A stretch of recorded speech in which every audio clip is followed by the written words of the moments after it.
তাআলা আনহাকে ডেকে বললেন, হে ফাতিমা, তুমি জানো কি মদিনায় এক কাঠুরিয়ার স্ত্রী থাকেন, তিনি এমন একটি বিশেষ আমল করেন যার কারণে তিনি তোমার পূর্বে জান্নাতে প্রবেশ করবেন। এই কথা শুনে ফাতেমা রাদিয়াল্লাহু তাআলা আনহা বিস্মিত হয়ে বললেন, আব্বাজান, এটা কেমন করে সম্ভব? আমি তো জান্নাতের সকল নারীদের সর্দারিনী, কেমন করে একজন সাধারণ নারী আমার পূর্বে জান্নাতে প্রবেশ করতে পারে? দয়া করে আমাকে সেই নারীর পরিচয় দিন, আমি নিজে গিয়ে দেখতে চাই তিনি কি এমন আমল করেন যা তাকে এত বড় মর্যাদা দিয়েছে। তখন নবী করিম সাল্লাল্লাহু আলাইহি ওয়াসাল্লাম বললেন, হে ফাতেমা, এখন তুমি বাড়ি ফিরে যাও, সময় হলে আমি তোমাকে তার পরিচয় জানিয়ে দেব।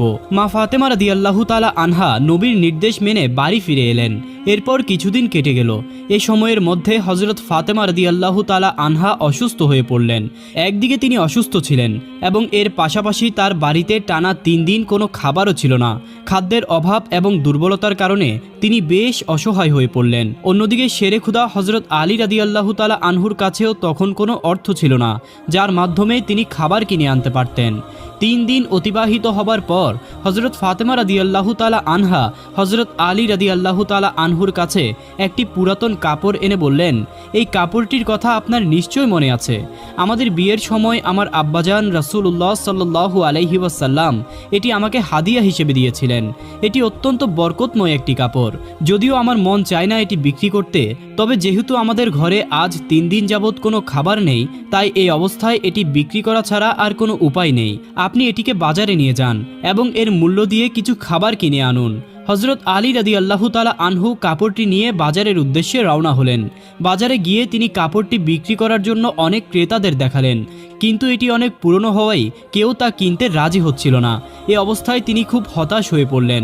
তখন তিনি আল্লাহ তাআলার দরবারে আরজি করে বললেন, হে রাব্বুল আলামিন, এই কাপড়টি এত পুরনো যে কোনো ক্রেতাই এটি নিতে আগ্রহী নয়। আমার প্রিয় স্ত্রী ফাতেমা এবং আমাদের সন্তানরা 3 দিন ধরে না খেয়ে রয়েছে। হে পরওয়ারদিগার, যদি আজও আমি খাবার নিয়ে বাড়ি ফিরতে না পারি, তাহলে আজকেও তাদের না খেয়ে থাকতে হবে। আপনার দয়া ছাড়া কোনো কিছুই সম্ভব নয়। আপনি এমন কাউকে পাঠান যিনি এই কাপড়টি কিনে নেবেন। হযরত আলী রাদিয়াল্লাহু তাআলা আনহুর এই দোয়া করার পরপরই একজন ব্যক্তি বাজারে উপস্থিত হয়ে তার দিকে এগিয়ে এসে জিজ্ঞেস করল, হে আলী, তুমি কি এই কাপড়টি বিক্রি করতে চাও? হযরত আলী রাদিয়াল্লাহু তাআলা আনহু বিনীতভাবে বললেন, হ্যাঁ, আমি এটি বিক্রয়ের জন্যই এখানে এনেছি। তখন সে ব্যক্তি বলল, তাহলে বলো কত মূল্যে এটি বিক্রি করবে? শেরে খোদা হযরত আলী রাদিয়াল্লাহু তাআলা আনহু জানতেন কাপড়টি অত্যন্ত পুরানো এবং এর প্রকৃত মূল্য 1 বা 2 দিরহামের বেশি হবে না। তাই তিনি কোনো নির্দিষ্ট মূল্য উল্লেখ না করে বললেন, আপনার যা মনে হয় তাই দিন, আমি নিজে কোনো দাম নির্ধারণ করছি না।